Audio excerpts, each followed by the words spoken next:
ഒമേരി എന്ന് പറഞ്ഞ ഈജിപ്ഷ്യൻ ഇവിടെയാണ് താമസിക്കുന്നത്. അയാൾ സ്റ്റീൽ വാങ്ങാൻ വേണ്ടി നമ്മുടെ ഓഫീസിൽ വന്നിട്ട് കുറച്ച് അഡ്വാൻസ് ക്യാഷ് തന്നിരുന്നു. നമുക്ക് അയാൾ കാര്യങ്ങൾ പറഞ്ഞ് മനസ്സിലാക്കാം. അപ്പം ജേക്കബ്,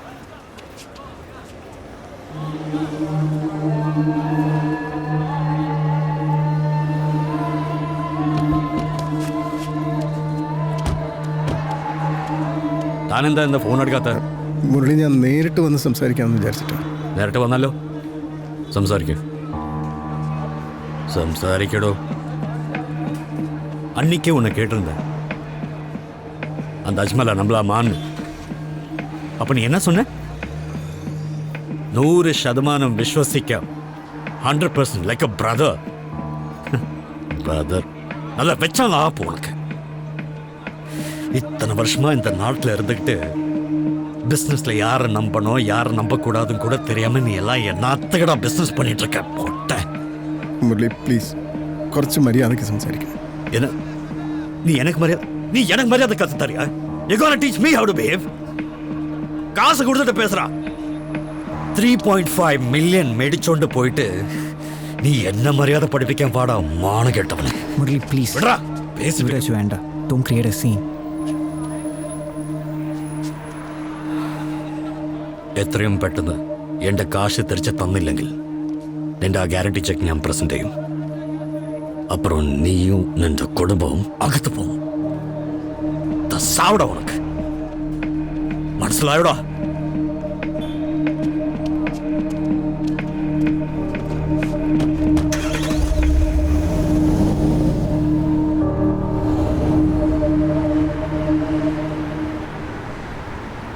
അമ്മ ഒന്നും പറയണ്ട, പപ്പൻ സ്വസ്ഥായിരിക്കട്ടെ. എല്ലാം ഞാൻ പറഞ്ഞില്ലേ, പിന്നെ എന്താ അമ്മ? അമ്മ ഇങ്ങ് വന്നേ, ഞാൻ പറയട്ടെ. It's merely a correction in what was arguably the world's fastest growing stock. For critics, it's a sign that Dubai overstretched itself and is set for a fall. There's no doubt the Emirates has plenty of appeal. It's famous for having the world's tallest buildings, lavish properties, and headline-hitting development projects such as Matthew. man-made islands like the Palm. When oil was above $100 a barrel, it looked as if the region was insulated from എബിനോ, the economic storm wreaking havoc over much of the rest of the എവിടെ world. വെച്ച്?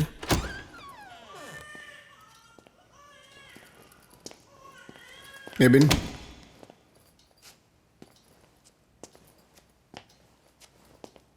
നീ കുടിച്ചിട്ടുണ്ടോ? യാ, എൻ്റെ ഫ്രണ്ടിൻ്റെ birthday party ഉണ്ടായിരുന്നു. Every one was drinking. ഞാൻ ഒരു beer മാത്രമേ കുടിച്ചുള്ളൂ.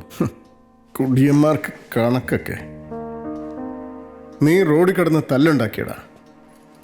പപ്പയോട് ആരോ പറഞ്ഞു. ചോദിച്ചതിന് ഉത്തരം പറയടാ. It's not like that. ഒരുത്തൻ എൻ്റെ ഫ്രണ്ടിനെ ഇൻസൾട്ട് ചെയ്തു, ഞാൻ റിയാക്ട് ചെയ്തു. ആദ്യം കൈവച്ചതും അവനാ. എൻ്റെ ഭാഗത്ത് തെറ്റൊന്നുമില്ല. റോട്ടിൽ കിടന്ന് തല്ലുണ്ടാക്കിയിട്ട് ന്യായം പറയുന്നതാ. പണ്ട് ഇതുപോലെ കോളേജ് കിടന്ന് തല്ലുണ്ടാക്കിയിട്ട് ഡിസ്മിസലും വാങ്ങിച്ചു വന്നവനാ നീ. ഒന്നിനും കൊള്ളാത്ത തെണ്ടി പിള്ളേരെ പോലെ നടക്കാൻ നാണം ഉണ്ടോടാ നിനക്ക്? പപ്പയ്ക്ക് എന്തെങ്കിലും ഫ്രസ്ട്രേഷൻ ഉണ്ടെങ്കിൽ എൻ്റെ അടുത്ത് വേണ്ട. ആർക്കാടാ ഫ്രസ്ട്രേഷൻ? എന്താണ് എനിക്ക് ഫ്രസ്ട്രേഷൻ? എന്നോട് എന്തിനാ ചൂടാവുന്നേ? ഞാനാണ് നാട്ടുകാരുടെ നിന്ന് പൈസ ഒക്കെ മേടിച്ച്. ഞാൻ കാരണമാണോ 24 മണിക്കൂർ ആൾക്കാർ പൈസ വിളിക്കുന്നത്? ഞാൻ എന്റെ കാരണമാണോ? Is it because of me? എന്നെ ഉപദേശിക്കാനും ചോദ്യം ചെയ്യാനും വരുന്നതിന് മുമ്പ് അതിനുള്ള അർഹതയുണ്ടോ എന്ന് സ്വയം ചോദിച്ചു. ജെറി കൈയെടുക്ക. ജെറി കൈയെടുക്കടാ.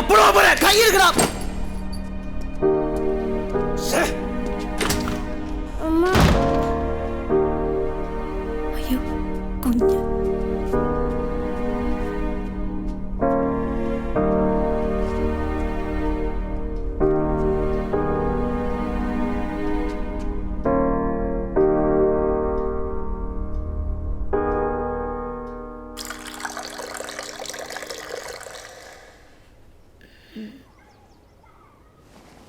ചായന എണീറ്റോ?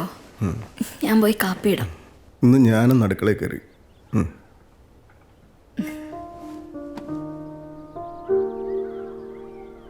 എബിൻ പറഞ്ഞതൊന്നും മനസ്സിൽ വെക്കരുത്. അവന്റെ പ്രായത്തിലുള്ള പിള്ളേർക്ക് എങ്ങനെയാ സംസാരിക്കണ്ടേന്ന്. കുഴപ്പം അവൻ്റെ മാത്രമല്ല, അവൻ പറയുന്നത് കേൾക്കുന്നതിന് മുമ്പ് അവനെ ചീത്ത വിളിക്കാൻ ഞാൻ തീരുമാനിച്ചിരുന്നു. അത് തെറ്റല്ലേ? മക്കളെ നമ്മൾ മനസ്സിലാക്കണ്ടേ? എന്നാലും അവൻ അങ്ങനെയൊന്നും പറയാൻ പാടില്ല. ഷെളി, ലൈബീരിയയിൽ എൻ്റെ ഒരു ഫ്രണ്ടിൻ്റെ കയ്യിൽ കുറച്ച് സ്ക്രാപ്പ് കിടപ്പുണ്ട്. ഇറാനിൽ എനിക്കൊന്ന് 2 ബയേഴ്സും ഉണ്ട്. ഇപ്പോൾ ഇങ്ങനെ ഒരു ബിസിനസ് നടന്നാൽ ഒരു വലിയ എമൗണ്ട് ചിലപ്പോൾ നമ്മുടെ കയ്യിൽ വരും. പക്ഷെ ഞാനൊന്ന് ലൈബീരിയ വരെ ട്രാവൽ ചെയ്യേണ്ടി വരും. അതിനൊക്കെയുള്ള ചെലവ് മാത്യു ഹെൽപ്പ് ചെയ്യാമെന്ന് പറഞ്ഞിട്ടുണ്ട്. അങ്ങനെയാണെങ്കിൽ ഇച്ചായും പോയിട്ട് വാ.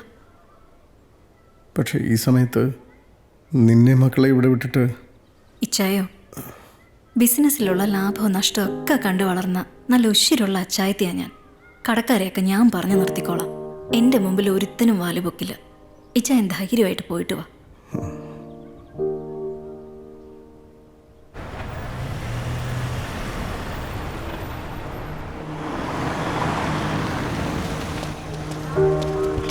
Good morning sir. Good morning. നാട്ടിലേക്കാണോ? സുഖമല്ലേ? സുഖമായിരിക്കും സാർ. ഉണ്ണീട്ടാ, എന്നാ പോയിട്ട് വരാം.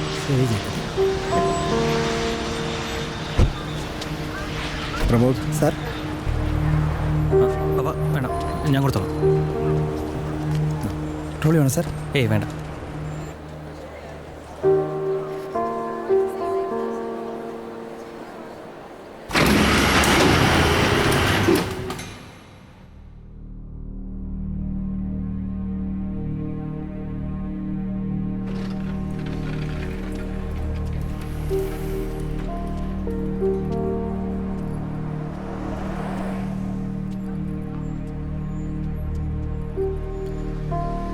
കവിയൂർ ഓർത്തഡോക്സ് പള്ളി വെച്ചിട്ടാ ഞാൻ നിൻ്റെ അമ്മയെ ആദ്യമായിട്ട് കാണുന്നു. അവിടെ വെച്ച് തന്നെയായിരുന്നു ഞങ്ങളുടെ കെട്ടും. പള്ളിമുറ്റത്തുനിന്ന് അവിടെ കൈപിടിച്ചിറങ്ങി അന്ന് തൊട്ടിന്നവരെ ഞാൻ അവളെ കരയിച്ചിട്ടില്ല. ഷെളി കരയാൻ പാടില്ല. എനിക്കിത് പറയാൻ വേറെ ആരുമില്ല. നോക്കിയേക്കനടാ.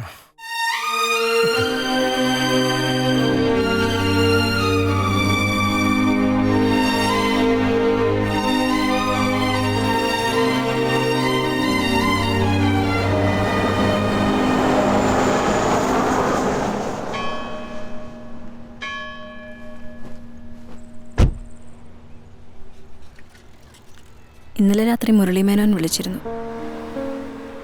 അയാളുടെ ഫുൾ എമൗണ്ട് സെറ്റിൽ ചെയ്തില്ലെങ്കിൽ നമ്മളെല്ലാവരും കോടതി കയറ്റുമെന്നാണ് പറയുന്നത്. ഇന്റർപോളിൽ പ്രഷർ ചെയ്ത് കേസ് വേറെ ലെവലിലേക്ക് കൊണ്ടുപോകുമെന്നും പറഞ്ഞു. മറ്റു കടക്കാരുടെയും സ്വരം മാറിയിട്ടുണ്ട്. ഇച്ചായം വരാൻ ഇനിയും സമയമെടുക്കും. നമ്മൾ കുറച്ച് എമൗണ്ടെങ്കിലും ഉടനെ സെറ്റിൽ ചെയ്തേ പറ്റൂ. നാട്ടിലുള്ള നമ്മുടെ പ്രോപ്പർട്ടീസ് വിറ്റാലോ? അതുകൊണ്ട് മാത്രം ആവില്ല.